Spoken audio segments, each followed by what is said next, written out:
Me dicen si se ve o no se ve, ¿ok? Porfa.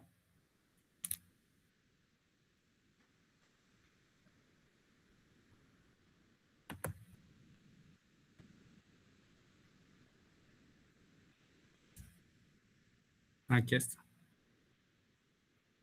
Ok, primero que todo vamos a ver que el examen de mecánica de fluidos, el primer parcial, como les dije, son propiedades físicas, cavitación, bueno, aquí cavitación, estática de fluidos y cinemática de fluidos. Lo organicé de esta forma. Los colores Disculpa, ¿Ausi está compartiendo? No, no se ve. no se ve, puta, perdón, perdón. Ay, error, error mío. Qué subnormal, perdón. Gracias. Pues, ¿ahora sí? Ahora sí, todo correcto. Ok, ok. Gracias por avisar. Ya, esto es lo que les decía. El primer parcial se va a los cuatro temas, ¿no? Que les mencioné. Y lo que hice clasificar de esta manera, en amarillo, los temas, bueno, los subtemas que más suele preguntar, o sea, que suele repetir de manera continua. Luego los verdes son preguntas las cuales puede hacer variar y los celestes son preguntas que puede hacer, pero casi nunca las hace. O sea, que es muy poco probable, las hacía años pasados, tipo en la época que yo pasé la materia, digamos, por decirlo así. Y los que no están en color son preguntas que no suele hacer. Más o menos lo quise dividir de esta manera para que se dé una idea de qué estudiar y qué no, digamos, ¿no? Porque yo creo que por lo menos le brincan a dos de estas. Propiedades físicas hay viscosidad, la ley de Fick y resumen de las propiedades físicas. Luego en cavitación está el resumen de cavitación, tipo de cavitación y la ecuación fundamental. Bueno, hasta ahí. Luego en estática de fluidos, la ecuación fundamental de la hidrostática, la teoría del empuje y la estática de fluidos comprensibles. Este, por decirlo así, es apunte nuevo, creo, si no estoy mal. Recién lo subí al Classroom. Ahí lo checan. Y luego están las compuertas, que generalmente volumétricas ya no suelen meter. No la mete hace años. Así que dudo mucho que la vaya a meter ahora. Pero las otras son, generalmente son o inclinables o declinables. Eso ahora les voy a explicar. Cinemática de fluidos está la conservación de la masa, la aceleración de la cinemática, o sea, de un fluido, y el tubo de corriente que va con correlación con la conservación de la masa. Eso. Este igual se los voy a pasar por si acaso, pero igual, digamos, como una guía para que se den idea de qué puede preguntar y qué no. Ahora partimos un poco con teoría. Espera, ya. Primeramente, quiero como aclarar un poco de cómo se le dice, para que tengan un poco más entendido qué es la teoría, ¿no? Para que... Es que yo siento que algunas personas sí van a estudiar y otras personas van a memorizar, pero aún así, aunque no lo crean, de memorizar y estudiar es muy complicado porque te tienes que saber algunos conceptos, ¿vale? Y también estos conceptos les ayuda más adelante en refri o en turbomáquina o en termodinámica 2, por ejemplo, si es que la están cursando de igual manera. ¿Qué es un fluido? Partamos de ahí. Son sustancias cuyas moléculas tienen fuerzas de atracción débiles. ¿A qué se refiere? Que cuando hay materia bueno, cuando es un conjunto de materia, puede ser de manera sólida, o sea que las moléculas estén unidas, ¿no? De manera recta, o que en cuyo caso estén dispersas y se muevan entre sí. Ahí tienes ejemplo los líquidos y los gases. Existen los dos tipos de fluidos, los compresibles, que son los gases, y los incompresibles. Las propiedades físicas se dividen en básicamente todas las contemplaciones que puede tener un fluido. O sea, cómo lo estudias. No sé si me dejo entender. Es como que agarras y ves qué valores pueden tener bajo ciertos términos, teniendo en cuenta sus campos de magnitud. Entre esos están los conceptos de masa, volumen, presión y temperatura. La masa es la fuerza de inercia ejercida sobre los cuerpos, no es el conjunto de materia. Eso es un concepto muy erróneo que va alargando en la carrera y muchos suelen pensar eso. El volumen es el espacio que ocupa un fluido, la presión es la fuerza que se ejerce en dicha área o sección o volumen. La temperatura es una medida escalar, la cual te puede medir el movimiento de las partículas. Aquí va algo muy interesante. La temperatura o el calor es, por así decirlo, nunca se te lo definen bien, ¿no? Pero por decirlo así es el movimiento de las partículas internamente, sin tomar en cuenta fricción. Puede ser de lado a lado, se pueden chocar, pueden girar sobre su propio eje. Ya. Ahora partimos de, como ya expliqué, el fluido es un conjunto de partículas, ¿no? Con fuerzas de atracción muy débiles y que propensamente es muy maleable, se puede manejar, se puede deformar de varias maneras. Por ende, si tú pones, por ejemplo, un bloque en una piscina, ¿qué suele pasar? El agua se va a los lados, ¿no ve? O digamos, cae con fuerza y todo alrededor se deforma, ¿no ve? Hasta que la piedra cae. Es lo mismo, al tener una fuerza normal, muchas fuerzas tangenciales atraviesan el fluido. Generalmente las fuerzas del fluido, bueno, los esfuerzos suelen ser tangenciales. Y aquí podemos ver masa específica, volumen específico y peso específico. Como tal, digamos, aquí existe la densidad, aquí está la masa específica que lo ocupa mucho en los ejercicios de estática, que nos dice que es la derivada de la masa sobre el volumen. O sea, básicamente la fuerza de inercia sobre un espacio en específico. A eso se refiere. Y que las constantes en masa específica generalmente son la presión y la temperatura.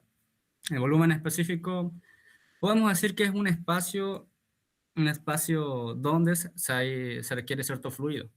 Y luego el peso específico es lo mismo que la masa específica, pero agregando el concepto de gravedad. Estás agregando la fuerza gravitatoria que hay en el planeta. Aquí está, el peso específico se puede definir como la fuerza gravitacional ejercida sobre el volumen. La cuestión aquí es de que,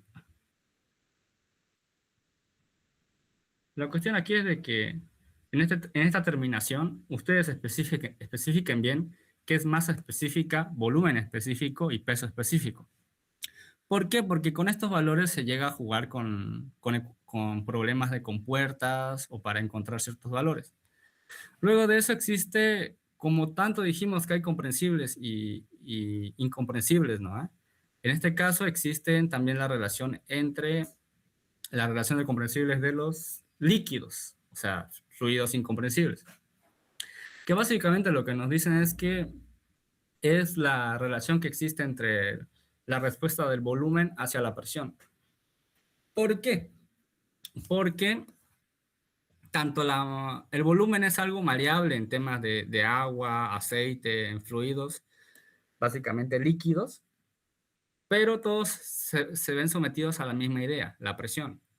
Por lo tanto, como entendimos aquí, ahí está la masa específica, teniendo en cuenta la despejan, y entiendes este juego interno, que es, digamos, ρ por la derivada de volumen específico más volumen específico, bueno, volumen en sí, por la derivada de ρ. ¿Qué quiere decir esto? Que mientras, digamos, la masa específica sea, digamos, mayor, el volumen va a ser más pequeño. Y si, la masa específica es menor, el volumen va a ser más amplio. Por decirlo así, en propiedades físicas, creo que tanto el agua como, por ejemplo, ¿cómo se llama? El aceite, tienen diferentes densidades, es lo mismo. Ocupan distinta medición. Por eso, cuando ustedes, si se ponen algún día, les interesa, ¿no? Las mediciones en líquidos generalmente se hacen en litro, o de ejemplo, de los espacios de la mochila, se hacen en litro porque es algo más uniforme. Y luego de eso tenemos la relación de los gases. La relación de los gases existe con respecto al volumen molar. ¿Qué refiere volumen molar? Es al tema de la cantidad de moles que hay en un gas. ¿Debido a qué? A que un líquido tiene distintas... O sea, cuando tú, por ejemplo, tiras una tubería, la velocidad en un fluido no es la misma, ¿no? El líquido no va a llegar de la misma manera al tope. Pero, irónicamente, el gas sí es uniforme. Ejemplo, el líquido tiene una velocidad media. Por lo tanto, el gas no tiene una velocidad media porque todo llega de manera uniforme, llena espacios de manera uniforme. O sea, básicamente aquí lo que haces es jugar con el volumen y la presión. Como pueden ver aquí, dice que presión por volumen es igual a constante, por lo tanto tienes este juego interno, donde el volumen puede ser derivado de la presión, o la presión es una derivación del volumen, digamos. Tienen en cuenta esos dos valores. O sea que si, digamos, hay más volumen, hay menor presión, y si hay mayor presión, hay menor volumen.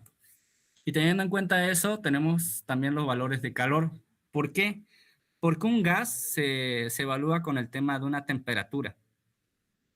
¿Por qué? Porque como anteriormente dije, es el promedio de la velocidad de las partículas. Y ahí ya entra temas termodinámicos como la entropía, la entalpía, pero para dejarlo simple, en los gases se ve más la fórmula de PV igual a nRT. Si lo ponen de esa manera, el ingeniero se los va a aceptar. ¿Por qué? Porque lo estás definiendo de una manera directa. También entender, bueno, entiéndase que el N es el número de moles y la R es una constante de gases. Ahora, ¿de dónde viene la constante de gases? Es básicamente a prueba empírica a través de los años, pero eso ya no nos vamos a poner en detalles. La idea de esto es de que entiendan cómo se hace un resumen de propiedades físicas, partiendo desde masa específica, volumen específico, que es un fluido, luego de eso, la relación de compresibilidad de los líquidos, tanto como de los gases. Luego de eso existen otros dos valores, que son la dilatación métrica y la energía superficial.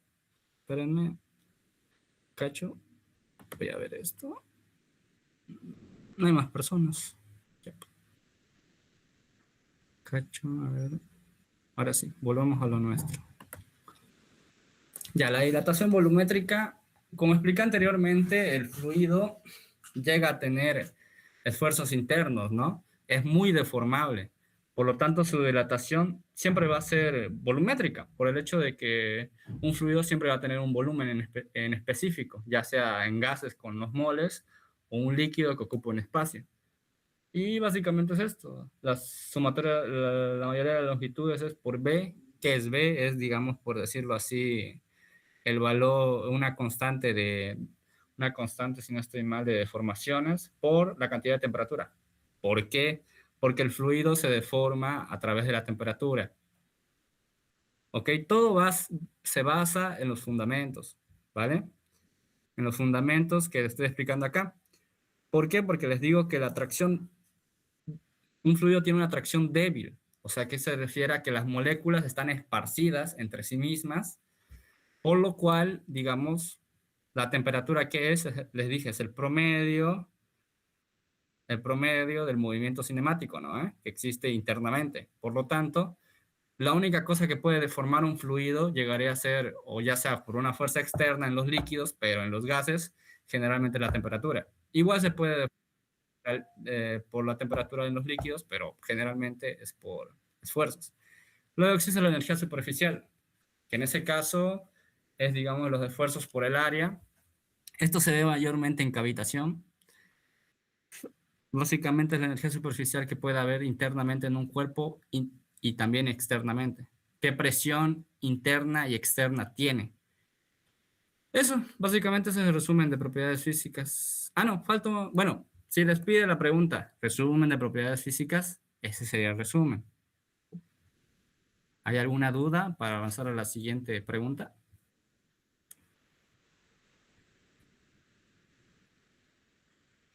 Supongo que no. A ver. Ahora la otra pregunta, bueno, a ver, quiero aclarar algo. En propiedades físicas también entra la parte de viscosidad, ¿ok? Pero quise alejar viscosidad, o sea, dejarlo al último, para que, digamos, no lo mezclen, porque a veces, tipo, les preguntan viscosidad y hacen todo el resumen de propiedades físicas y eso está mal. Si les pide solo viscosidad, hacen viscosidad, ¿ok?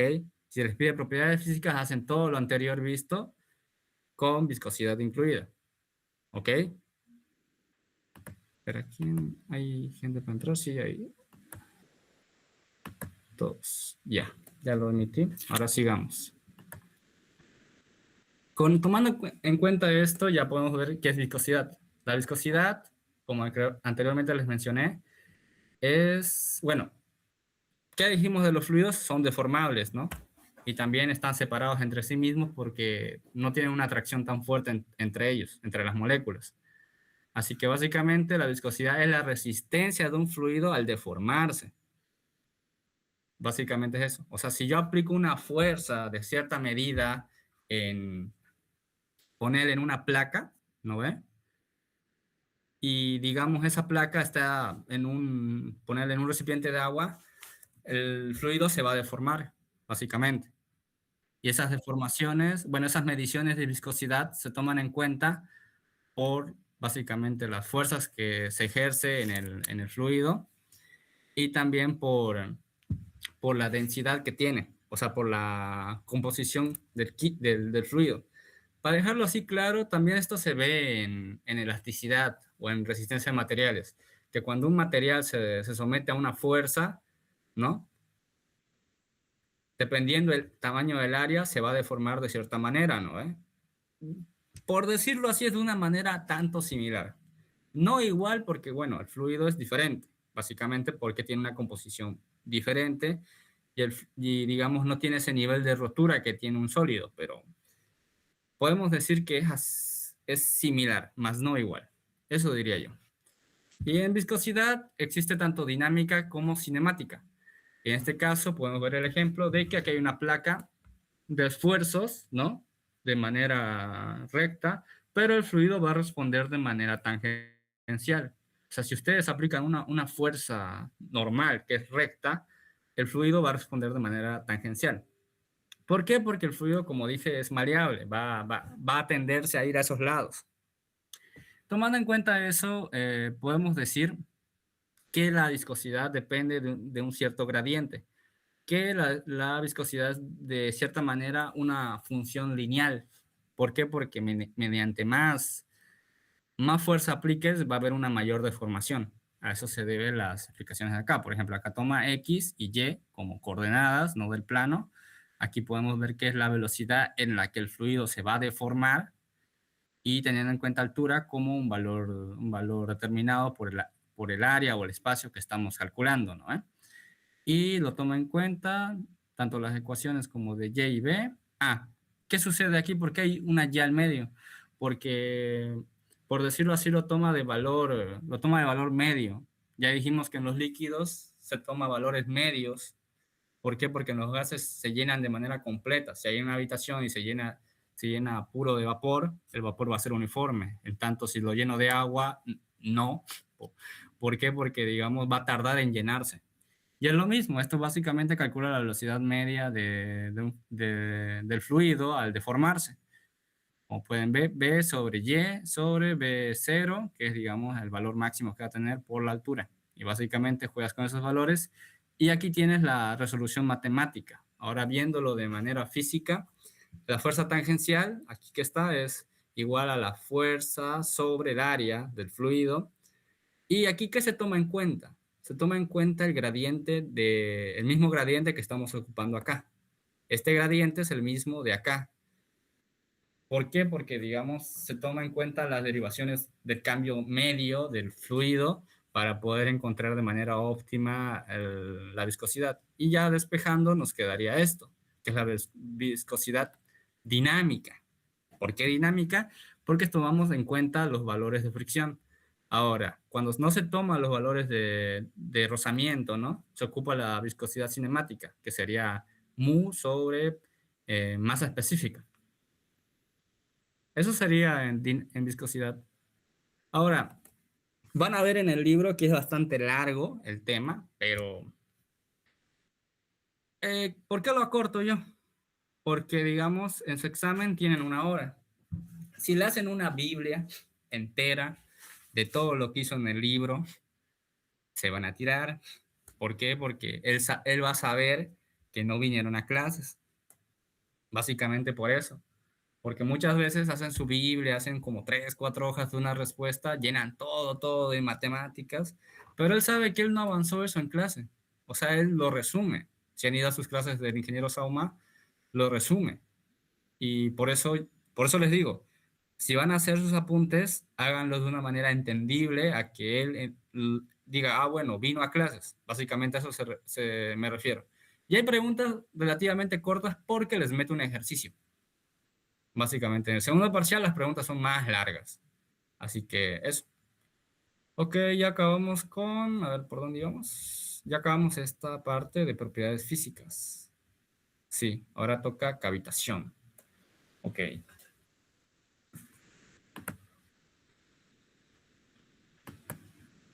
Ya, espera, voy a... Creo que está por acá, a ver. Creo que es este, sí, creo que es este. Sí, aquí está cavitación. El resumen ya se los había enviado, pero no sé si lo hurgaron, la verdad, no sé si lo vieron o lo analizaron, pero en caso contrario, igual aquí lo vamos a revisar. ¿Por qué? Porque creo que es el resumen más didáctico que he visto de cavitación. He visto que hay algunos largos, pero si han ido a la clase de ingenieros, como que lo hacen una clase. No lo hace en dos o tres, digamos, lo hace en una clase a veces. A mucho tardar dos, si es que les habló de política. Así que por eso, digamos, lo hice en un documento de 4 hojas. A partir de ahí usted, o sea, tratando de especificar todo lo que él explica. Ahora, si ustedes quieren, hagan lo más corto, básicamente. Y en cavitación les pueden preguntar. El más común es resumen de cavitación. Ahora, la que no es tan común, que lo hacía hace unos semestres atrás, es tipos de cavitación. Así que eso vamos ahorita a explicar, ¿vale? Ya ver. Primero partamos de las temperaturas. En las temperaturas existen el valor absoluto de 0 Kelvin. Bueno, toda temperatura se evalúa en 0 Kelvin. Y digamos, ¿no? La temperatura máxima puede llegar hasta el punto donde puedan cambiar los estados del fluido, en este caso, o de la materia. En este caso está centígrados, pero pónganle que es Kelvin. O, bueno, él lo ponía centígrados porque, digamos, es un valor comercial. Siempre se usa el valor de centígrados en ciertos temas de hidráulica, pero técnicamente es Kelvin el valor absoluto, tanto de cero como del máximo. Pero bueno. Y digamos, para esto mismo, el fluido puede cambiar de estado, ¿no? Puede ser sólido, luego a líquido, luego a gaseoso y luego el tercer estado, plasmático. ¿Qué es plasmático? Básicamente es cuando un gas recibe energía. O sea, bueno, recibe y libera energía. Básicamente se ioniza. Pero ya no, o sea, es un extra, por así decirlo. El plasma es un cuarto estado de la materia, el cual recibe y da electrones, básicamente. Algún día se enloquecen, agarren ¿cómo se llama? Su, ah, ¿Cómo se llama? Para calentar comida no me acuerdo cómo se llama el nombre. Bueno, el microondas. Si un día así de curiosos agarran el microondas, caliéntenlo en un espacio, en una botella con aire al vacío y se va a ionizar. ¿Por qué? Porque le estás transmitiendo electrones. Así de curiosos, ¿no? Y así explotan su microondas. Pero bueno. Ya, teniendo en cuenta eso, a lo que nos compete es de que el estado de líquido a gaseoso, ¿no? ¿Qué sucede? Cuando un sólido pasa a líquido, está en un estado de fusión, o sea que el sólido se está separando, se vuelve algo inestable. Luego, cuando alcanza el líquido, ya estando con todas las palabras que se dice un líquido, llega a cierta temperatura, empieza una temperatura de ebullición, ¿no? Pero en esa transición de temperatura se empieza a hacer vapor, ¿ok? El líquido del agua en cierta temperatura, al transicionarse, antes de hacerse, bueno, se hace gas, ¿no? Pero es estado de vapor, a eso se refiere. Y con eso podemos decir que aquí también se pueden generar burbujas, se generan, por así decirlo, burbujas de cambio, aunque sean muy pequeñas, pero se generan. Ya, partiendo de esto, ya vamos a lo que nos interesa, que es la cavitación. ¿Qué es la cavitación? Antes de ir con el concepto que da el ingeniero, para que lo entiendan mejor, la cavitación son burbujas que se generan en las máquinas, las cuales se refieren a una diferencia de presiones, ya sea cualquier error de diseño, póngale que se mezcla agua con, bueno, líquido con gas, digamos, se genera la cavitación por los cambios de presión abruptos que puede haber. Eso de manera textual es cavitación. ¿Y por qué nos interesa a nosotros? Porque la cavitación nos ayuda, bueno, estudiar la cavitación nos ayuda a prever esos daños que se puedan generar en las máquinas hidráulicas. Ya viéndolo en máquinas hidráulicas van a haber bombas, turbinas. Inclusive aquí, porque igual es importante. Por eso le importa tanto al ingeniero y generalmente lo mete en el primer parcial o en el final o en los dos. Así que el resumen de cavitación diría que lo hagan lo más honesto posible. No lo hagan tan largo. Háganlo dos planas. El resumen de cavitación. Cuando les pido resumen, háganlo dos planas, una plana y media. ¿Por qué? Porque generalmente en los resúmenes les pide que digan, como les digo, les pide que explíquenlo a sus palabras. Cuando les dice resúmenes es de esa manera. Inclusive él se va a burlar de ustedes y les va a decir, escriban lo que sepan. Y es la verdad, digamos. Si ustedes le escriben una Biblia, clarito va a saber que no estudiaron y no fueron a clases. Pero ahora, partiendo del concepto puntual, la cavitación es la formación de cavidades macroscópicas en el seno del líquido a partir de núcleos gaseosos. ¿Qué quiere decir eso? Que son burbujas, las cuales se generan del líquido a partir de la presión que lo lleva a ser gas, básicamente. Eso. Existe la cavitación, bueno, existen tres tipos de cavitación. Cavitación acústica, que se genera por vibraciones. La óptica, que se genera si no estoy mal, es por cambios de onda internamente con los electrones y un concepto muy fumado, pero el que nos interesa es el de la hidrodinámica, cavitación hidrodinámica. Se da porque la corriente fluye a baja presión, básicamente. Y aquí está la ecuación de cómo se generan las burbujas. Como habíamos mencionado, la energía superficial se genera, bueno, en la energía superficial vimos que es por las presiones internas y presiones externas, ¿no? Aquí pueden ver toda la ecuación. Ahora, ¿la ecuación es importante en su resumen? Diría que no, porque es muy largo. Es un tema básicamente completo. Pero, bueno, si lo quieres meter sería puntos extra, pero generalmente no. Si él lo explicó en clase, métanlo. Y si no lo explicó tan extenso en clase, no lo metan. Básicamente eso. Porque básicamente toma en cuenta los valores de presiones internas y externas para poder encontrar el valor de la cavitación, básicamente. O sea, el punto medio donde se genera la cavitación. O sea, es lo que se trata de buscar. Se busca que, digamos, a la bajada de presión, ¿cuál es el punto donde va a empezar a cavitar? Que tiene que ser, por así decirlo, menor al vapor. Porque una vez, o sea, es el punto medio entre el líquido y el vapor. Básicamente es eso. Nada, aquí pueden ver la ecuación, que es la presión interna es igual a la presión de la gravedad más la presión del vapor. La presión de la gravedad es igual a la presión del líquido en la solución. Aquí la presión de la gravedad es más a la presión del vapor. Lo deduce, hace derivaciones y ya. No pienso explayarme tanto en esto porque, como les digo, a veces lo explica en clases y otras veces no. La mayoría de resúmenes que he visto no lo suele meter. Inclusive yo no lo explico así. Yo solo me basé en las gráficas. Ese es otro tema. Hagan gráficas. Eso sí, hagan gráficas, las más explayadas posibles. La cuestión aquí es de que al final nos dice que la presión de la cavitación debe ser menor a la presión del vapor. Ya. Ahora aquí es algo importante.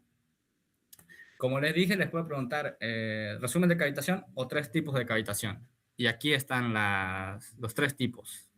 Cavitación por burbujas aisladas, cavitación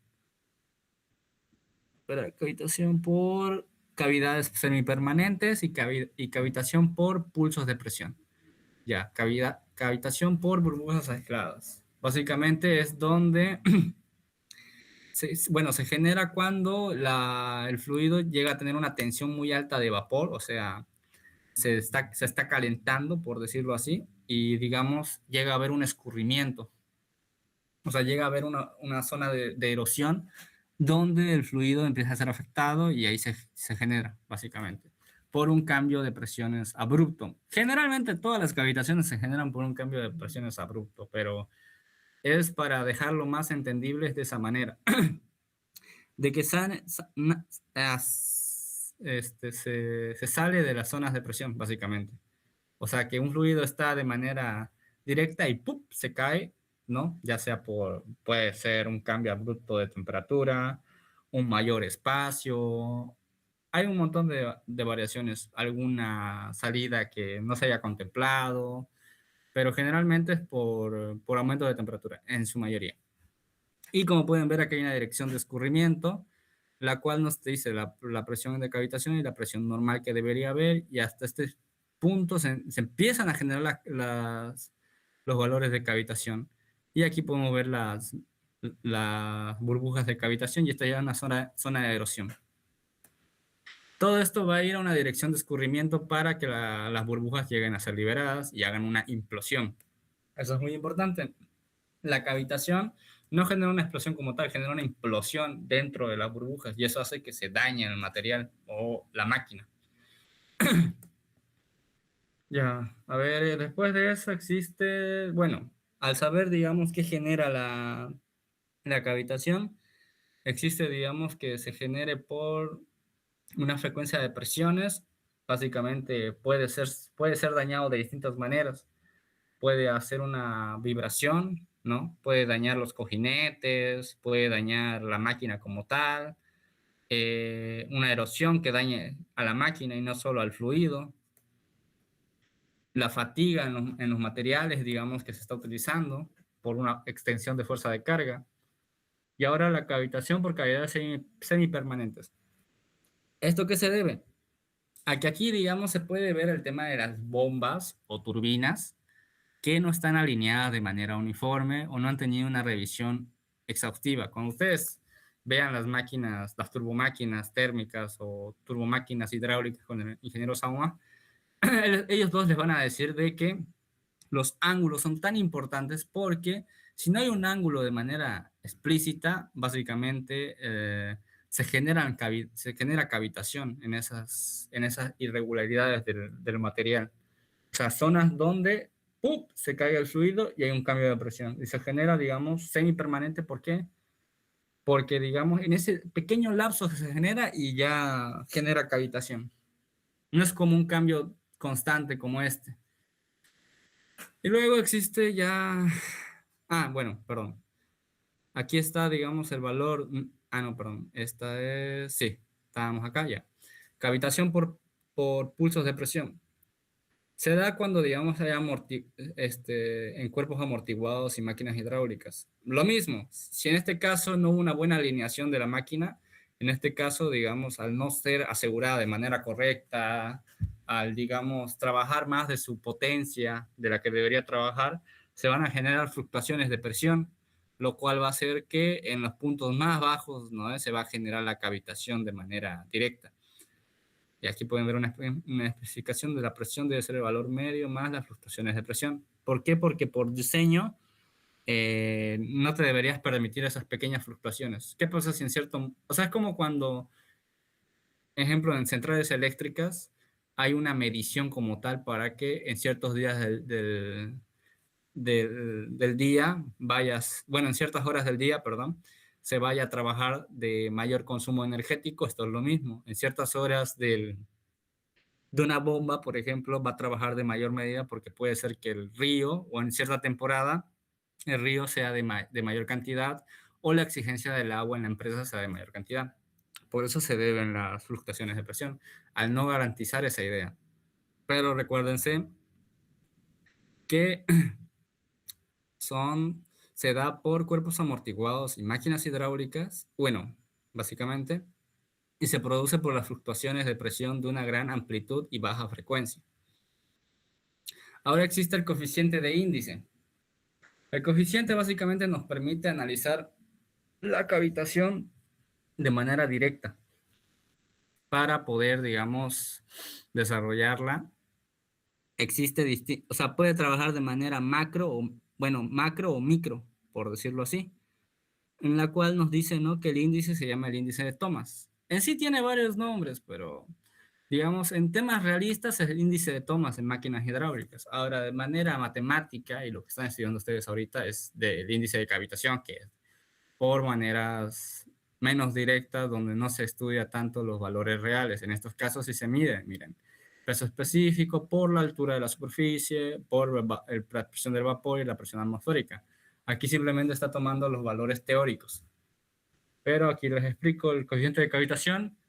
Nos puede decir que la parte de arriba es la energía por unidad de masa que se opone a la cavitación. O sea, esta parte es la unidad de masa que se opone a la cavitación, que está de manera directa, la cual no está sufriendo cambios de presiones abruptos. Y la de abajo es la energía por unidad de masa que favorece la cavitación. Básicamente, esto se puede ver que es velocidad sobre 2, ¿no? De que es la constante, por así decirlo, sí, la constante de valores del campo gravitacional. Eso se debe a que si hay un aumento de velocidad en el fluido, va a haber un aumento de presión y todo va a empeorar. Y esta parte es la presión menos la presión que debe tener un fluido para poder cavitar sobre el valor de masa específica. Ahí ya vamos con el tema de densidades.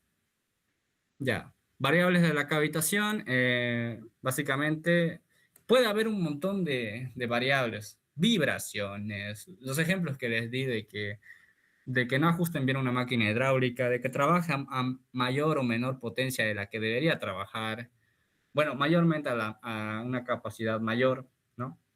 Un mal diseño de ingeniería, una que estén mal alineados internamente, todos esos conceptos, pero puede ser también por la temperatura, o sea, ya viéndolo de una manera matemática, la temperatura, la densidad del fluido, póngase que no van a usar una bomba de agua para hacer, para, digamos, transportar, qué sé yo, química, por ejemplo, ¿no?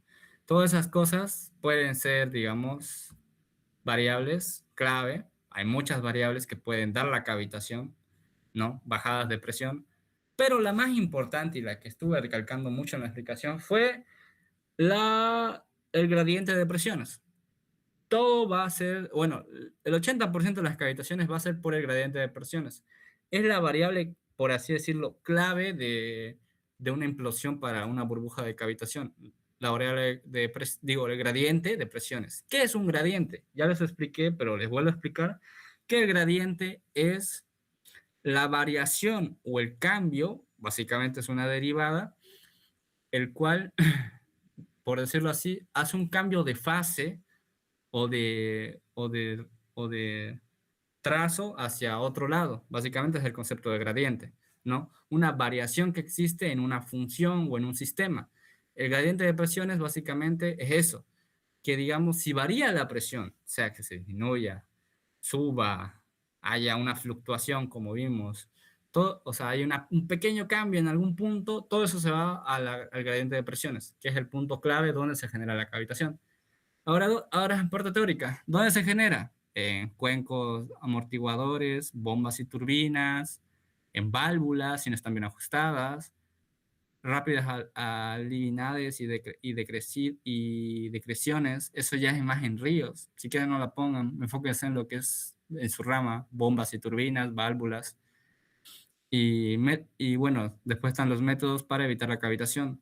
Un buen diseño de ingeniería, materiales resistentes a la erosión y incorporar aire. Ahora, eso está curioso. La incorporación del aire depende.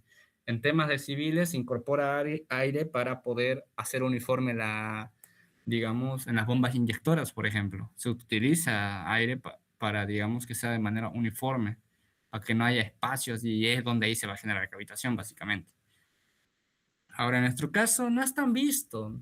Bueno, se podría ver, digamos, en una planta, pero bueno, para no profundizar más, ese es el resumen de cavitación. Ahora vamos con estática.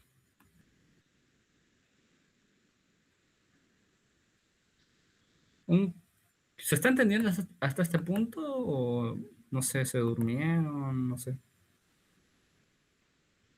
¿Sí? Pero eso al chat. Sí, sí, sí, se entiende. Vale, vale. Ya denme 5, voy a traer un vaso de agua, ¿vale?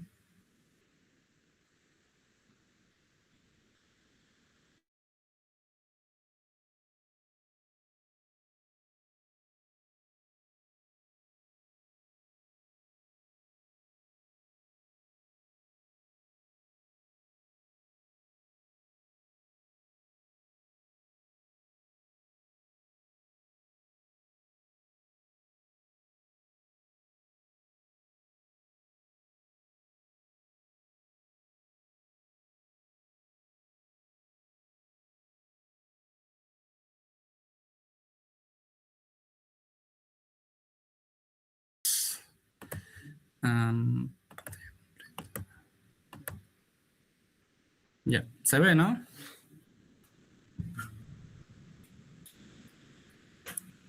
Voy a suponer que sí. Sí. Ya. Voy avanzando. Que nos habíamos quedado estática. Ya, estática. A ver, lo más importante aquí es la compuerta. Pero igual, como les dije, vamos a tratar de verlo, que aunque no meta, tratar de verlo igual, ¿no? Ya. Estática de fluidos. ¿Qué pasa en un fluido? Espera. A más personas. Ya. ¿Qué está? Ya. ¿Qué pasa en un fluido cuando es estático? O sea, ya vimos sus propiedades, ¿no? ¿Qué pasa en su composición? ¿Qué energías tiene? ¿A qué es, digamos, a qué, digamos, es contemplado en su composición química o física? ¿Vale? Mayormente física, porque, digamos, química va más al tema de ya de ingeniería química, pero en general, digamos, vimos cómo actúa un fluido a ciertos casos, ¿no? Y también vimos qué es la cavitación, que es un fenómeno físico. Básicamente, cavitación podría entrar en propiedades físicas, pero como es una propiedad física especial que solo se da en ciertos ámbitos, pues por eso tiene un capítulo aparte.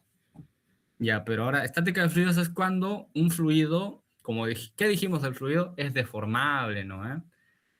Si llega a tener una cierta tensión, se deforma de manera muy fácil, ¿no?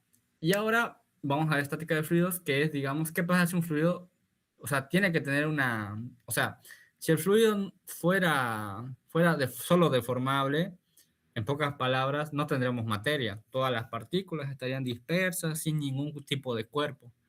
Pero debe haber una fuerza que los atraiga, ¿no? Debe haber un equilibrio, ¿no? A eso nos vamos a ir ahorita, en estática de fluidos. Dígase que un fluido debe cumplir condiciones al estar en reposo. O sea, por más que no se mueva, debe tener ciertas fuerzas que lo mantengan equilibrado. Y para eso también está ¿cómo se llama?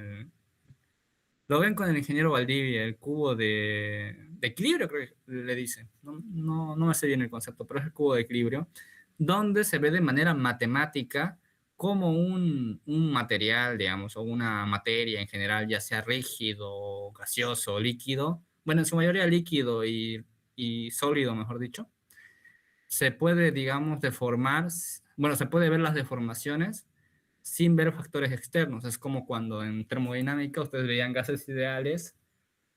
¿Por qué? Porque en gases reales no se puede analizar, básicamente porque tiene un montón de variables. Así que es, ya. Un fluido debe cumplir ciertas condiciones de reposo. Generalmente un fluido son esencialmente deformables a los esfuerzos. Entre esos existen los gases, los líquidos incomprensibles, como ya hemos mencionado, y los comprensibles, que son los gases. Ahora un fluido puede tener, ya les dije anteriormente, fuerzas normales y tangenciales. Y como pueden ver aquí, en cada sentido tienen su fuerza normal, ¿no? Aquí creo que me equivoqué. Bueno, ya, aquí es fuerza Y y ya, lo mismo, por decirlo así. Porque igual que aunque lo veas de otra cara es diferente, pero bueno. La cuestión aquí es de que existen tanto fuerzas normales como tangenciales. Ahora, como les dije anteriormente, el fluido es más tendente a la tangencial por la deformación, básicamente. Pero las fuerzas normales, tanto en sólidos como en fluidos, son las fuerzas clave. O sea, son, si digamos, la fuerza normal, si no existe la fuerza normal, no existe la fuerza tangencial. Y ya la fuerza tangencial depende de qué tipo de fluido es, su densidad, su volumen, pero básicamente la clave aquí es las fuerzas normales, que en tanto en sólidos es fuerzas normales, o fuerzas, por así decirlo, ¿cómo se llama? De compresión, en esos casos. Aquí las fuerzas son diferentes, toman un distinto valor.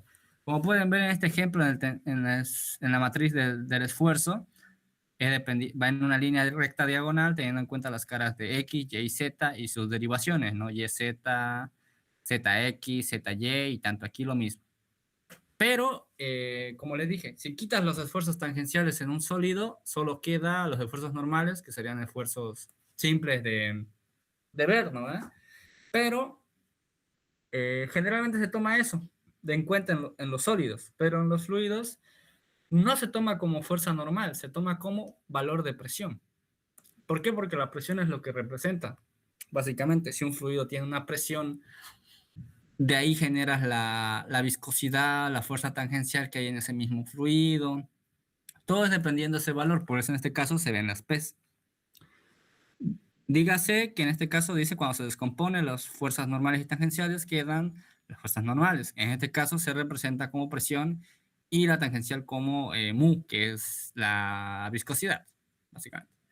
Ahora, teniendo en cuenta eso, si quedó claro, vamos a la siguiente, que sí es pregunta de examen, ecuación fundamental de la estática de fluidos. Ahora, partiendo de esa idea, tratamos de encontrar una ecuación la cual nos diga cómo funciona nuestro fluido. En este caso, podemos ver el mismo cubo viendo las caras diferentes, ¿no? Teniendo en cuenta la derivación de la masa, bueno, la masa básicamente, tomando en cuenta sus cambios, ¿no? ¿Por qué? Porque ya dijimos que a diferencia de un sólido, el fluido no se queda quieto, se mueve o está de manera dispersa. Ahora vamos a ver esto. El volumen, básicamente, ¿qué es? Es, digamos, es una superficie, ¿no? Una cantidad de espacio, la cual, digamos, opera en los tres ejes matemáticamente, en X, Y y Z. Luego el peso de la masa específica ya vimos que es la masa sobre el volumen. O sea que cierta cantidad de masa hay sobre cierta cantidad de volumen.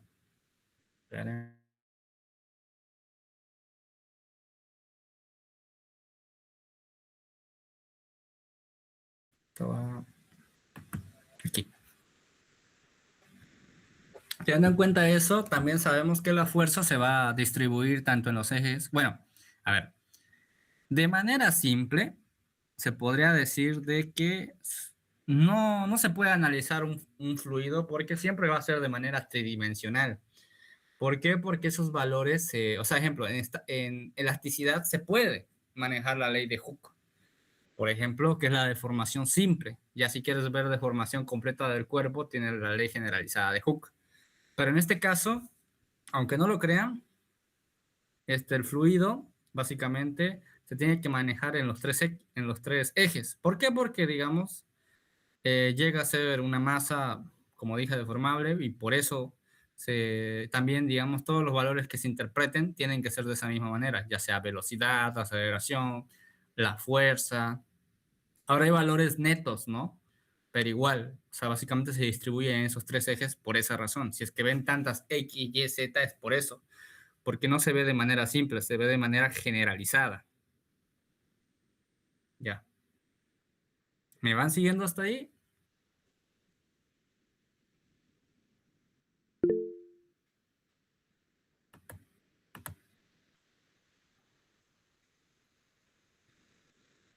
Vale.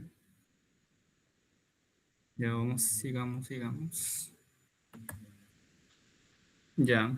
Ok. Espérense un cacho.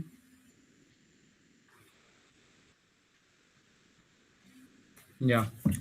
Tomando en cuenta eso, ya podemos analizarlo. Como pueden ver aquí la fuerza está en los tres planos, tomando en cuenta también las fuerzas vectoriales, que son malas horas de dibujar aquí, pero bueno.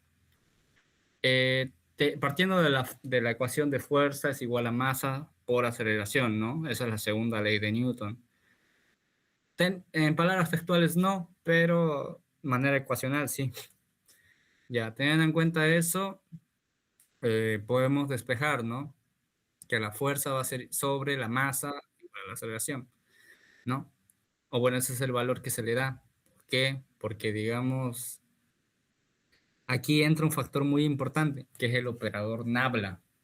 El operador Nabla, que lo van a ver después también, o ya lo vieron, es es, digamos, una constante, una ecuación, la cual se ocupa para, digamos, hacer, digamos, ecuaciones generalizadas, donde se habla de los distintos campos que puede haber. Si llevaron teoría de campos, ahí lo pueden entender mejor. Puede haber campo gravitatorio, campo electromagnético. En este caso, el operador Nabla se ve en la estática y tanto en la cinemática de fluidos. Así que eso. Esperen si está entrando alguien.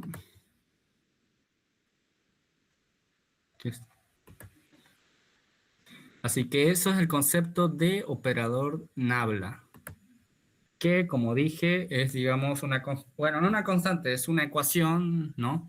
Que se puede ocupar para entender distintos campos. Ya, partiendo de eso, sabemos que la masa es igual a la masa específica por el volumen, ¿no? ¿No? Esa es la distinción que nos da. Y teniendo en cuenta esto, el volumen ya dijimos que se entra en los tres planos X, Y, Z. Por lo tanto, el peso específico va a existir en esos tres planos también, en X, Y, Z. Partiendo de esa idea, podemos decir que ¿por qué, digamos, la presión la pongo con el operador Nabla? Porque tratamos de analizarlo, como dije, de manera generalizada. Así que básicamente ese es el concepto. De aquí viene la explicación de más específica por F, porque, digamos, esto dijimos que era sobre volumen, pero ya haciendo ecuaciones externas se puede llegar a esto, menos bueno, la presión, ¿no? Y ya teniendo en cuenta ya los tres campos, se pueden hacer tres pequeñas ecuaciones donde está la masa específica menos la presión sobre la variación de X, ¿no? Luego lo mismo con Y y luego sobre Z. Teniendo en cuenta ya una expresión más generalizada donde esté el operador Nabla que representa básicamente todos esos valores con el peso específico. Ya. Esa es en tanto la ecuación fundamental de la estática. Ahora, en el libro hay una ecuación más larga. ¿Por qué? Porque, digamos, matemáticamente es muy largo, pero la cuestión aquí es de que ni el ingeniero Saumann lo termina de hacer. Y es muy complicado que se lo aprendan o lo estudien de manera directa. Van a llegar a otro punto igual en la materia, donde van a ver las ecuaciones de Navier-Stokes, que igual es una parte muy, muy algebraica y bueno, trate de fundamentarlo de la mejor manera posible, la ecuación fundamental de la estática. Ahora vamos a ver ejercicio de compuertas. Ahora sí esta parte va más a su examen. Espérense. Primero vamos a ir con los ejemplos que vimos en la auxiliatura. ¿Se vieron los ejemplos de la auxiliatura? Para que no los repase. O los repaso un poco.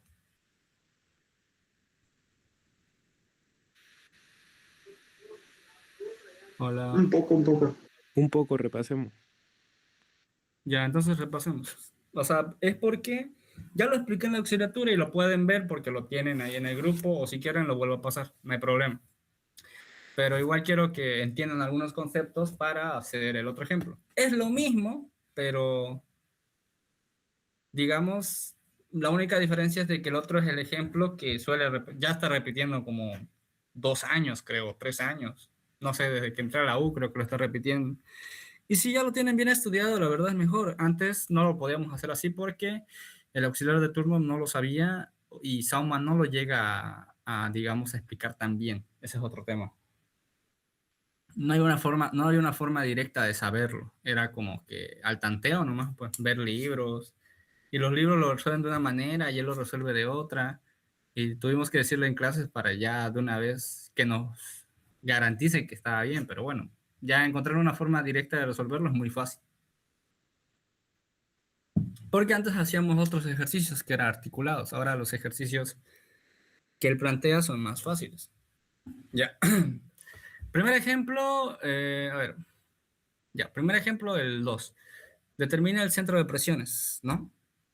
Entiéndase que para calcular, digamos, existe el centro de presiones, que es, digamos, el punto donde se generan todas las presiones hacia la compuerta.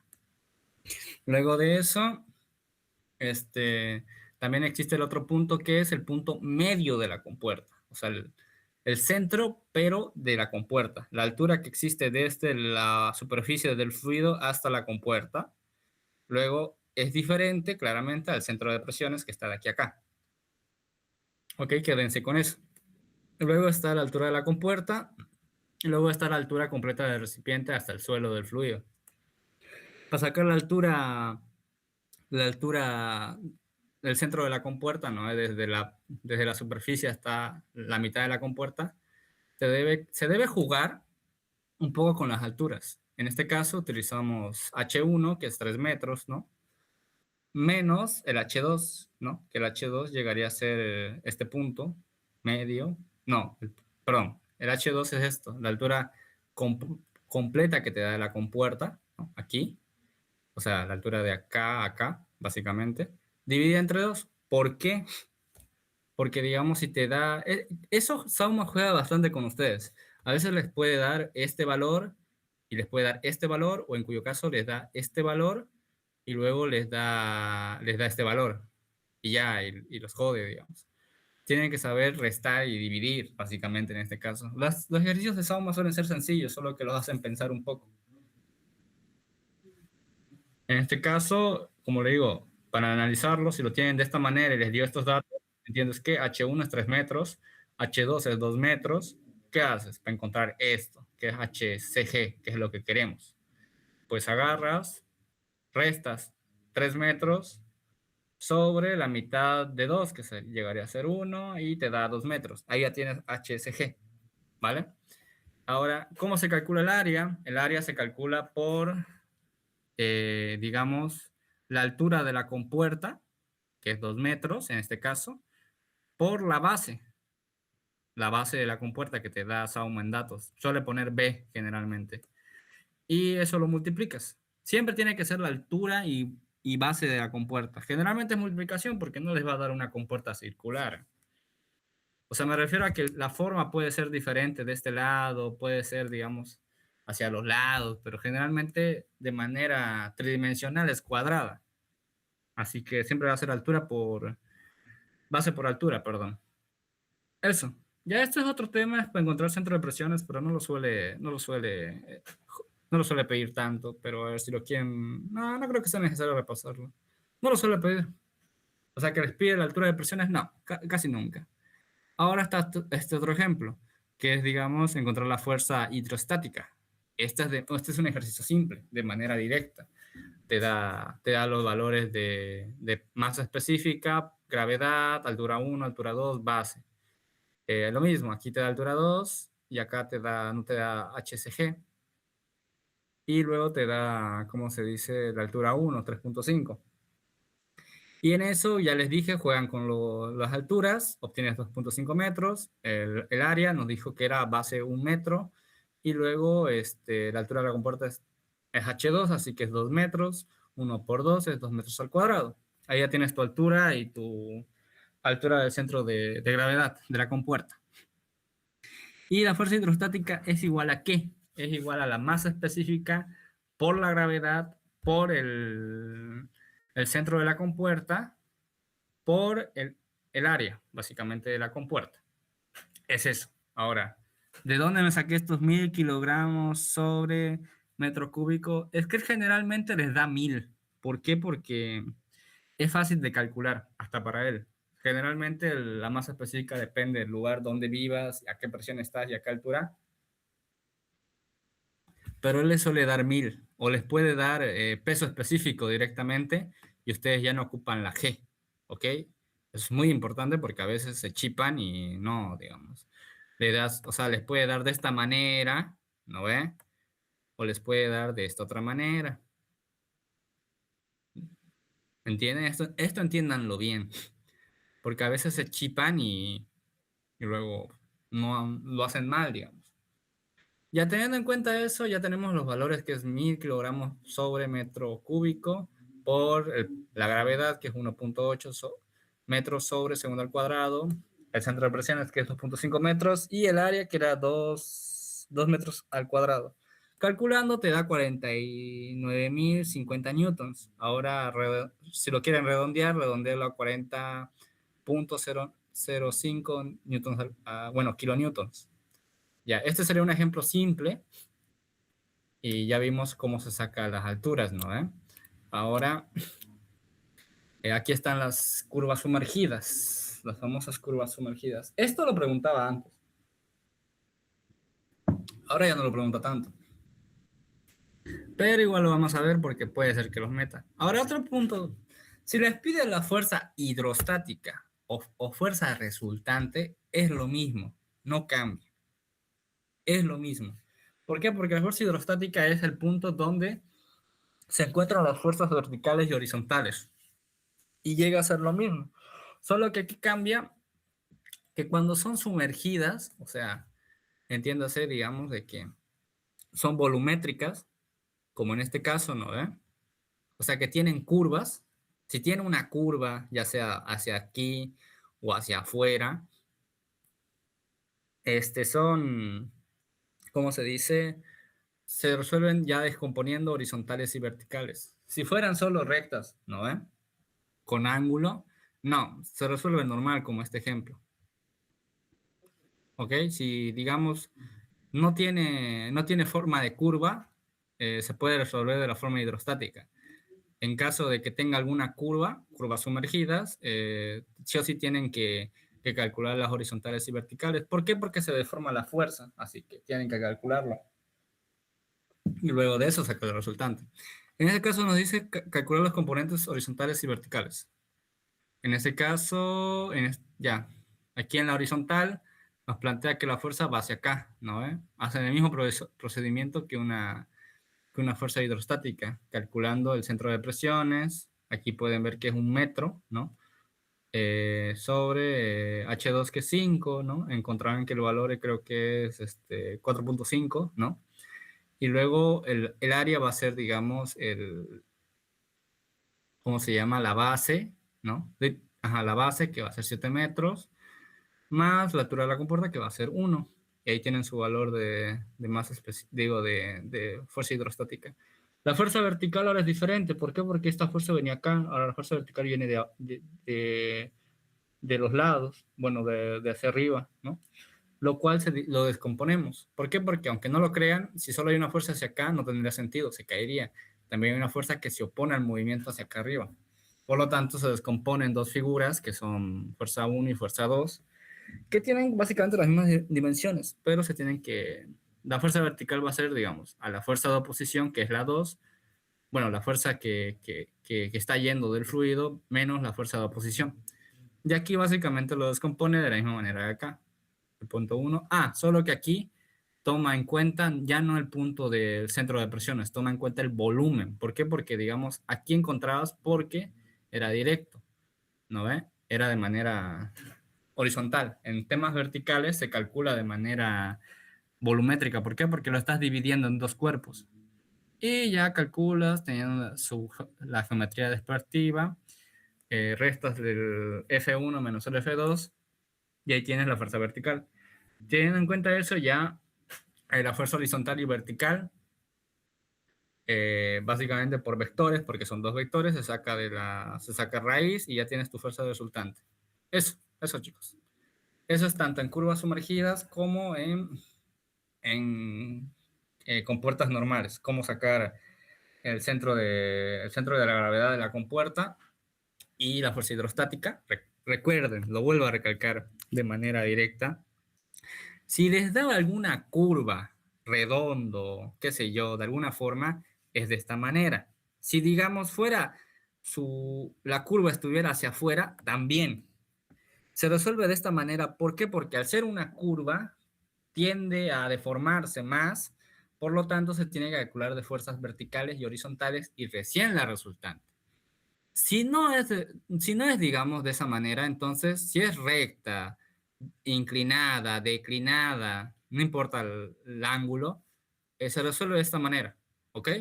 Ahora vamos a ver el ejemplo que suele meter, ¿vale? Que está acá. Espérate, ¿hay más personas? ¿Van hasta el momento? ¿Me siguen? ¿Cómo van?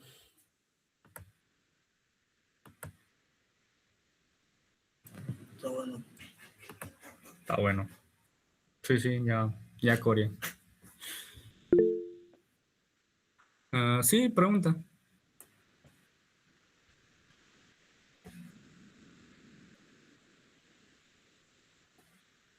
¿Vas a preguntar o...?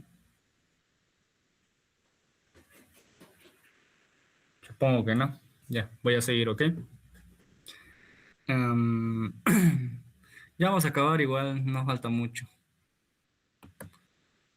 Ya aquí el ejemplo es el mismo. Bueno, no el mismo, ¿no? Pero a comparación del otro, el otro era recto, ¿no? ¿Ve? Aquí hay una inclinación. Y Sama suele dibujarlo así, de manera tridimensional. Ya aquí lo que te está pidiendo es encontrar la fuerza hidrostática, que llega a estar acá, por acá, ¿no? A ver, más o menos por acá. Ahí llega a estar la fuerza hidrostática, ¿no? Lo cual, en este caso, tienes que, digamos, encontrar el punto medio. Esto es importante, aquí se chipan. Si fuera recta o declinada o inclinada, ¿sería diferente el centro de alturas de la compuerta o no? ¿Importa?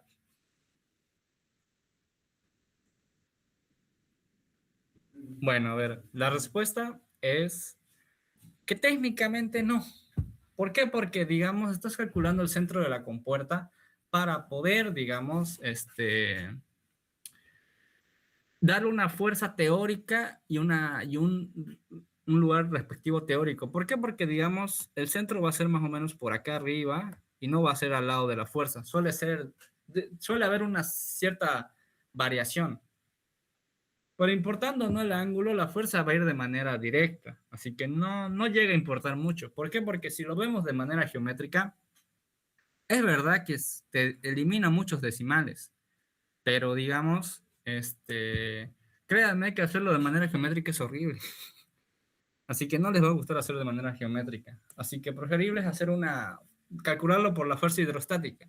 Porque si agarro, tengo que descomponer esto, tengo que imaginarme otro valor acá y demás cosas. Tengo que imaginarme que acá hay una fuerza de forma, no sé cómo dibuja el ingeniero Sauma, lo dibuja, digamos, lo va dibujando así, directo, y luego lo descompone, ¿no? Es horrible. Así que solo nos basamos en el centro de gravedad de la compuerta para poder ya encontrar la fuerza hidrostática. ¿Qué es lo que te va a pedir? Te va a decir fuerza resultante o fuerza hidrostática. Ya, aquí nos dan los valores de altura 1, solo nos da altura 1, de hecho así siempre son sus exámenes. Te da la base, ¿no? En este caso base 1, bueno, es base 2, perdón, ahí está mal escrito. Creo que sí, o lo resolví de mala manera. No, sí está bien. Base 2, está bien. Sí, sí está bien. No es base 1, perdón. Esto está mal. Ay, qué burro. Es base 1, perdón. Base 1. Luego de eso está la altura que nos da 5 metros. ¿Qué significa A? Es el espacio que existe aquí de este punto a este punto en la compuerta, ¿no? Y luego existe C, que es, digamos, la distancia bueno, básicamente la longitud de la compuerta, ¿no? Bueno, la altura, porque, digamos, esta sería la base y esa sería su altura. ¿Por qué? Porque, digamos, para calcular el área, no vas a calcular esta altura de la compuerta. ¿Por qué? Porque está inclinada. Calculas toda la superficie que llega a tocar la compuerta. Ya, encontrar la fuerza resultante. Entiéndase que H1 es altura total, H2 llegaría a ser altura total menos la altura de la compuerta, que es nuestra incógnita. Bueno, en sí son las dos incógnitas. Y luego HC es la altura de la compuerta. Y HCG es la altura del centroide. O sea, yo como lo expliqué, desde este punto hasta aquí a la mitad, digamos. Básicamente eso es HC. Bueno, HCG, perdón. Y ya viéndolo en análisis, primero hacemos un análisis geométrico. Como dijimos, los valores nos dio C, que era la altura de la compuerta, A, que era la diferencia del punto de acá, bueno, de acá a acá, ¿no? Que nos dio 3 metros. Y luego no teníamos HC, ¿no? ¿Cómo encontramos HC? Por Pitágoras. Suele jugar con eso el ingeniero Sauno. Se burla de eso, de hecho, que no saben Pitágoras.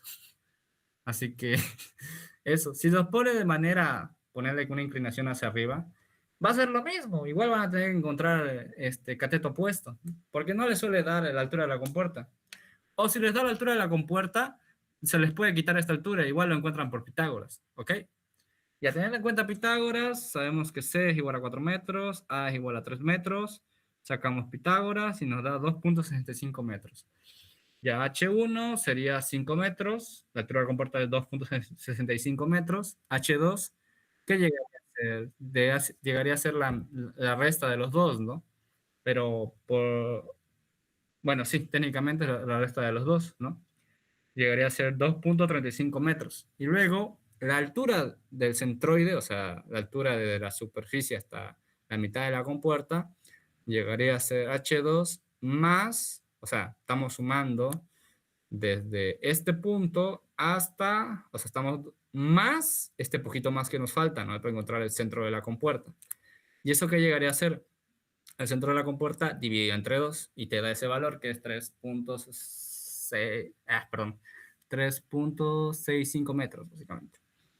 Ya, ahora el análisis, el área de la compuerta. Espera. Ay, qué pelotudo, perdón, era aquí era...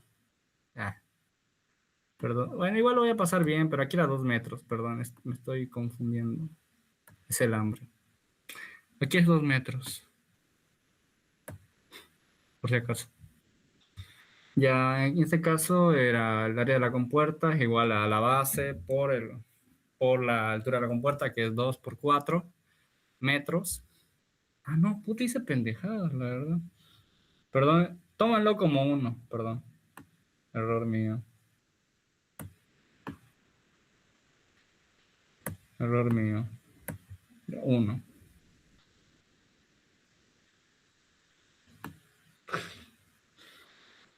Ya, lo toman como 1.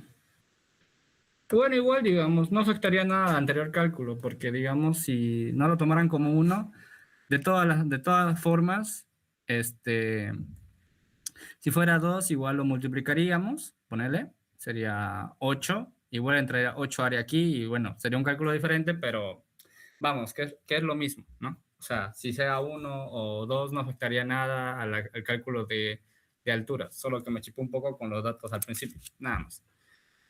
Teniendo en cuenta eso, en este caso, nos dio peso específico y calculamos que es 1000 kilogramos metro cúbico. Es que suele darle dependiendo, eso me voy. Suele siempre dar 1000, siempre da 1000, aunque no lo crean, siempre da 1000.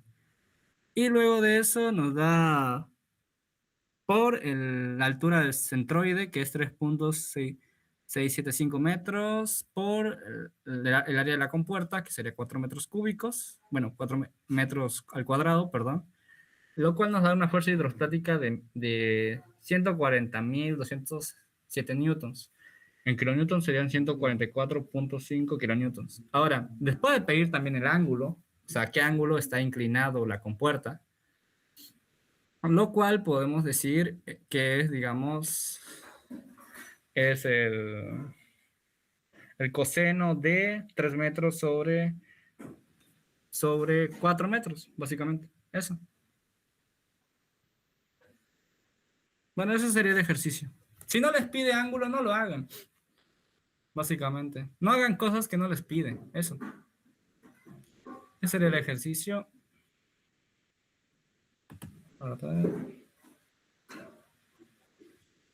Ya. Ahora falta último tema y ya acabamos. Lo sentí largo. Ya. Drive. creo que es este. No es este. Aquí está velocidad cinemática. Cinemática. ¿Qué es cinemática de fluido? Cinemática, ya estudiamos que era, que es un fluido cuando está en reposo. Ahora es un fluido en movimiento, pero sin tomar en cuenta la fricción o la viscosidad o valores externos. Se toma de cuenta de manera matemática. O sea que digamos en ese espacio donde se manejan las partículas, a qué velocidad están yendo, cómo es su movimiento y cómo es, digamos, cómo es todo ese cálculo.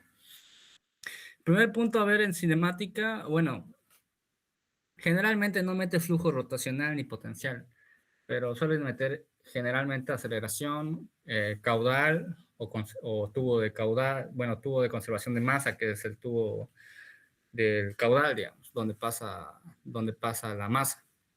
Ya, la velocidad. ¿Qué es la velocidad? En este caso, ya les dije que se ve de manera generalizada, que es X, Y, Z, pero también aquí se descompone de manera directa. Se descompone en tres vectores, que es U, B de vaca y W, básicamente. Y lo descompone, ¿por qué? Porque tiene movimientos, ¿cómo se dice? Diferentes, ¿ok? Lo descompone por eso, porque uno es de transición, otro es rotacional y otro es de deformación, básicamente. O bueno, por decirlo así. Y todos están dependiendo del eje X, Y, Z, también tomando en cuenta la constante del tiempo. ¿Ok? Aquí pueden ver que es un B de vaca, W, teniendo en cuenta por los valores, bueno, en función de X, Y, Z y el tiempo. Un fluido puede tener traslación, rotación y deformación. Como dijimos, son altamente deformables, pero un fluido puede moverse e internamente también rotar. En estos casos, la traslación sería, digamos, de un punto a otro, la rotación sería el giro que hay entre ellos mismos y la deformación que puede haber, digamos, de manera lineal o de manera angular. Básicamente de manera lineal es que se extienda a los lados y de manera angular es que gire. Teniendo en cuenta eso básicamente sería velocidad, que no suele preguntar, pero quería hacer una introducción, aunque capaz y quién sabe y lo pregunta, pero no, lo dudo mucho. Pero lo que suele preguntar es aceleración. ¿Aceleración qué es? Es la derivada de la velocidad en constante del tiempo, ¿no? Pero básicamente la palabra es el aumento, bueno, la derivación que hay en la velocidad, ¿no? Un aumento repentino que hay de algo. Y en ese concepto podemos definir que la aceleración también tiene los mismos conceptos. Digamos que tienen tres valores. En este caso está de manera de matriz, como se divide, ¿no? En este caso, A llega a ser en los tres campos, X, Y y Z, y también de los campos vectoriales, I, J y K. Ahora, descomponiéndolo de manera de matriz sería de esta forma, donde los valores fundamentales están en X, Y y Z, y los valores de aceleración, digamos. Perdón, aquí era U. Perdón. Pero ya. Y está U, B y W, digamos, ¿no? Los cuales están pendientes. Esta es la aceleración como tal en cada campo, X, Y y Z. En este caso está la aceleración convectiva y local. ¿Alguien sabe qué es convectiva?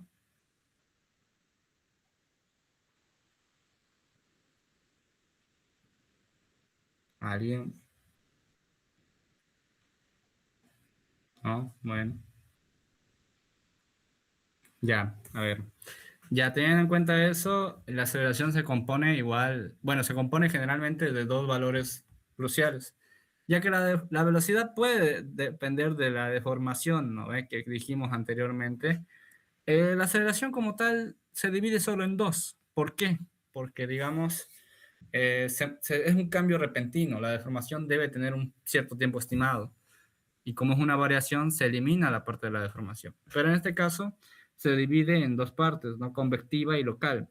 La convectiva es la variación que existe en el traslado del fluido, básicamente como podemos ver en los tres campos que hay, primero en la parte de U, luego en la parte de B y luego en la parte de W. O sea, es como un concepto más fundamentado.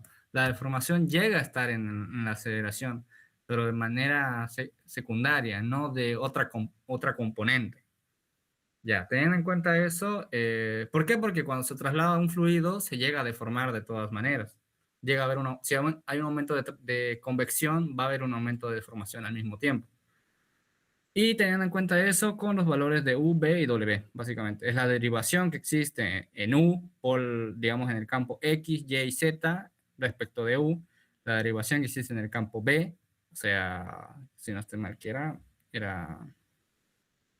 bueno, era rotación, digamos, ¿no? Bueno, rotación es W, perdón. Sí, no, rotación es B, perdón. Y deformación es W. La variación que existe en la velocidad B, en la componente B, sobre los valores de la variación de X, Y, Z, el cambio que hay entre esto. Básicamente todo esto define el cambio que hay dentro de un fluido. Luego la W es lo mismo. Y también en cuenta el local. ¿Qué significa local? El movimiento interno que tiene el fluido o que se puede transformar, se puede trasladar de cierta manera, pero hay un movimiento local interno del fluido que es U, B y W, teniendo en cuenta las mismas componentes, pero en cuestión del tiempo.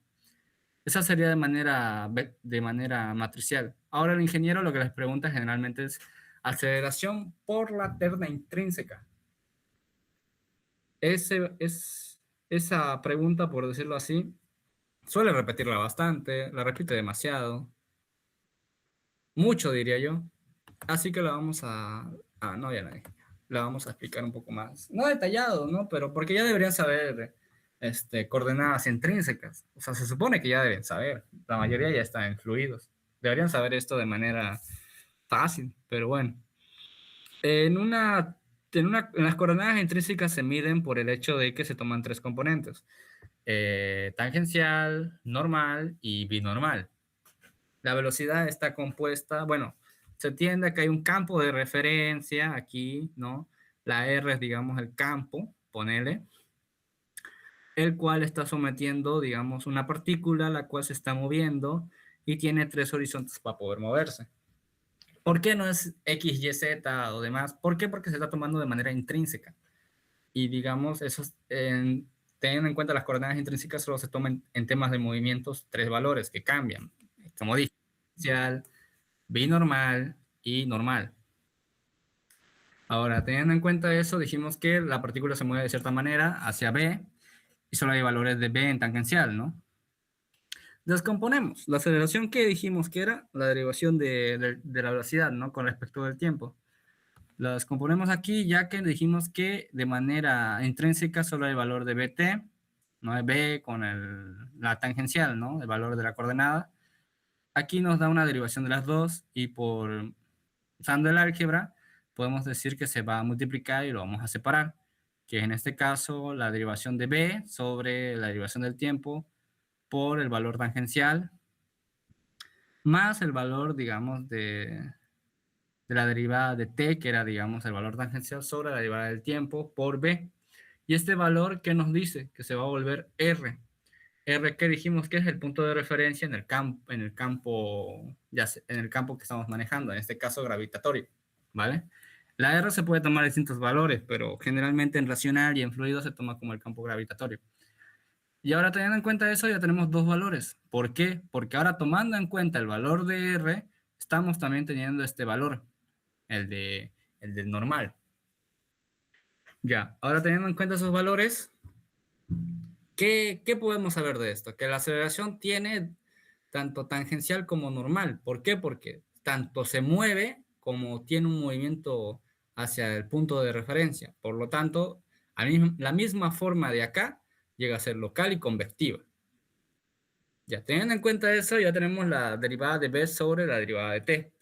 Para descomponer, esto es ya de racional, básicamente, la derivada de B se tiende a decir que es el cambio de la velocidad sobre, digamos, teniendo en cuenta la distancia, ¿no? En este caso, sobre más la velocidad con el cambio del tiempo. ¿Qué quiere decir esto? Que básicamente estamos tomando en cuenta la velocidad, qué variación tiene en respecto al espacio que se va a mover y también con respecto al tiempo, básicamente. O sea, estamos tomando en cuenta esos dos valores.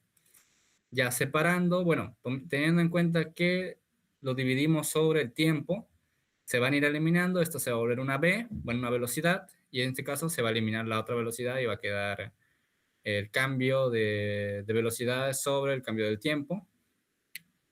Y en este caso ya tenemos, haciendo el álgebra, ¿no? Eliminando, tenemos los dos valores, que es la variación de la velocidad sobre el cambio del espacio que hay, más el cambio del tiempo que también hay. Y ese es el valor tangencial, ¿no? Que existe en la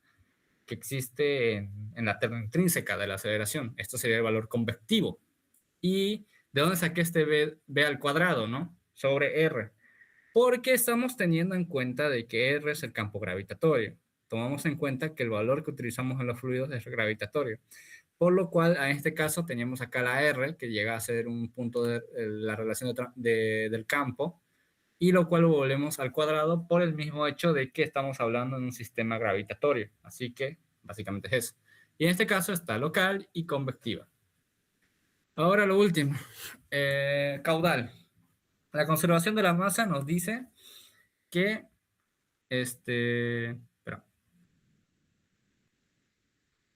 la conservación de la masa, ¿qué nos dice? Que es, digamos, el paso que hay en un flujo. Un flujo se mide básicamente con caudal. De aquí a hidráulica lo van a ver de por sí. Y el caudal básicamente es una sección que existe en el espacio, bueno, del fluido. Se toma en cuenta la velocidad y el espacio que se está tomando en cuenta. Digamos, póngale que está una tubería, se toma en cuenta el espacio que hay y la velocidad del fluido. También se puede medir por ángulos, porque claro, si puede tener codos, puede subir, puede bajar, puede ir hacia un lado, pero básicamente eso, el caudal es el gasto o el paso que hay de algo. Básicamente, Sauma lo relaciona con gasto. Creo que en clases decía que antes en la antigüedad se decía un hombre acaudalado, que tenía plata, básicamente. ¿Y por qué se ve esto? Por los flujos de dinero que hay en el mundo. No voy a entrar mucho a la charla que les da Soma, pero básicamente es por eso, para que lo tengan bien en cuenta. Es el paso o el gasto que hay en un flujo. Si abres un grifo, el agua que está saliendo con respecto al tiempo que se va a tardar en llenar en tu vaso, eso es el caudal. Ya, teniendo en cuenta eso, ¿qué es? El caudal ya dijimos que era. Ahora sabemos que de manera matemática es B por la derivada, bueno, la derivada de área, que es área básicamente. Podemos tomarlo en cuenta de la siguiente manera. También, como les dije, depende del ángulo en el que se encuentra el fluido. Puede bajar, subir, estar a cierta dirección. Teniendo en cuenta esto, sabemos que el caudal va a ser B por área. Teniendo en cuenta en la integral de área. Ahora, se puede ver de manera más indiscreta, teniendo en cuenta el valor del volumen, pero eso llevaría varias integraciones, lo cual no nos interesa mucho. ¿Por qué se ve de esta manera de área? Porque nos muestra el ritmo del flujo, básicamente. El volumen tomaría un análisis más exhaustivo. Nos muestra el ritmo o el flujo del fluido, por lo que tanto también podemos tener un ángulo de inclinación o de declinación. O sea, básicamente con esto podemos entender si el fluido tiene una declinación o una inclinación. De hecho, de por sí tiene, pero bueno. Ya teniendo en cuenta las inclinaciones que puede tener, podemos decir que se hace con respecto del ángulo, que es coseno. ¿También se puede decir seno? Sí, pero llega a ser negativo. Luego de eso, el caudal nos dice que es, digamos, el volumen con respecto del tiempo. Técnicamente sí, de manera matemática, ahora lo voy a decir por qué, pero es un resumen corto. Y también podemos decir que el volumen se puede calcular de manera del caudal con respecto del tiempo. Es el ejemplo que les di. Si ustedes llenan su vaso de agua, digamos, a cierto tiempo, teniendo en cuenta la velocidad, ya tienes el caudal, básicamente. Pero eso llegaría a tener el volumen que quieres en tu vaso, ¿no? Que quieres saber cuánto volumen de agua hay en ese vaso. Y teniendo en cuenta eso, básicamente. Ahora ya tomamos en cuenta de manera matemática que es el caudal. De manera directa hay el caudal másico, teniendo en cuenta las propiedades del fluido, que sería la masa específica. Ya dijimos que era masa específica, teniendo en cuenta eso, sabemos cuánto es la masa, que sería masa específica, bueno, masa específica por volumen, y el caudal másico básicamente sería eso, masa específica por caudal, directamente es la misma ecuación, solo que agregando masa específica. ¿Por qué? Porque ya la densidad del agua, del aceite, del alcohol, no es la misma. Y ahora, ¿cómo calculamos el caudal de manera práctica? Porque, o sea, no me voy a poner a hacer una integral para saber por qué rama se fue, cómo se calculó, bla, bla. Se calcula, en líquidos se calcula de manera media. También en gases, pero ya les dije que el gas no tiene valor medio. Pero en este caso se calcula la velocidad media del flujo, teniendo en cuenta el área, digamos, en este caso de una tubería. Ahora, tubo de corriente. Tubo de corriente es una aplicación de caudal, básicamente, que nos explica cómo entra un fluido en cierta área y cierto valor, cómo sale en otro lado, y se conserva la cantidad. Puede ser que cambie la presión, puede ser que aumente la velocidad, pero se va a conservar la misma cantidad en los dos lados. Ahora, ¿va a haber ciertas variaciones? Sí, pero se van a contemplar de la misma manera. Entiéndase que el caudal másico es igual a la masa sobre el tiempo. La masa es igual al caudal másico por el tiempo, básicamente. Teniendo en cuenta eso, podemos llegar a estas ecuaciones de acá, que nos dicen que la entrada, ¿no?, va a ser igual, bueno, la entrada es, digamos, esta parte, más la distancia o la variación de distancia que hay entre medio del tubo, ¿no? Básicamente, básicamente esa sería la ecuación básica del tubo de corriente. Luego de eso podemos ver que en este caso la masa total que va a haber va a ser menos, ¿no?, con respecto de la distancia por el tiempo, ¿no?, teniendo en cuenta el peso específico y el caudal. Básicamente la variación va a ser eso. Y luego de eso podemos decir que, teniendo en cuenta esos valores, y en esta ecuación de acá, nos vamos a la ecuación para poder entender bien el tubo de corriente. Es básicamente la variación, en este caso, ya igualando a cero, sería la variación que existe entre la masa específica por el caudal por la distancia que va a haber, o sea, todo esto, masa específica, caudal, por la distancia que va a haber acá, más el valor de la masa específica, que es lo que se mantiene, por el área que va a salir acá, digamos, por respecto del tiempo, qué tanto va a tardar en llegar acá, básicamente. Ya teniendo en cuenta otros valores, que les recomiendo estudiar ecuaciones de continuidad si quieren entenderlo un poquito mejor. Traté de explicar caudal para que entiendan mejor tubo de corriente, que es una de las preguntas que más hace. Régimen permanente es igual a el valor, básicamente, ¿qué se contempla aquí?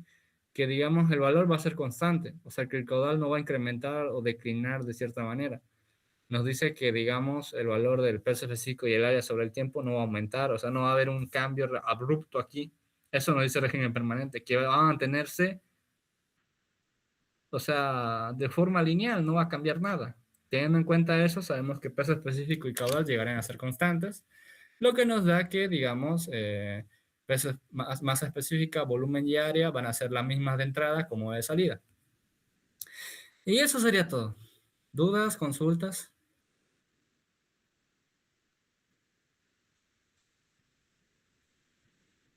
Hola, consultas, chicos.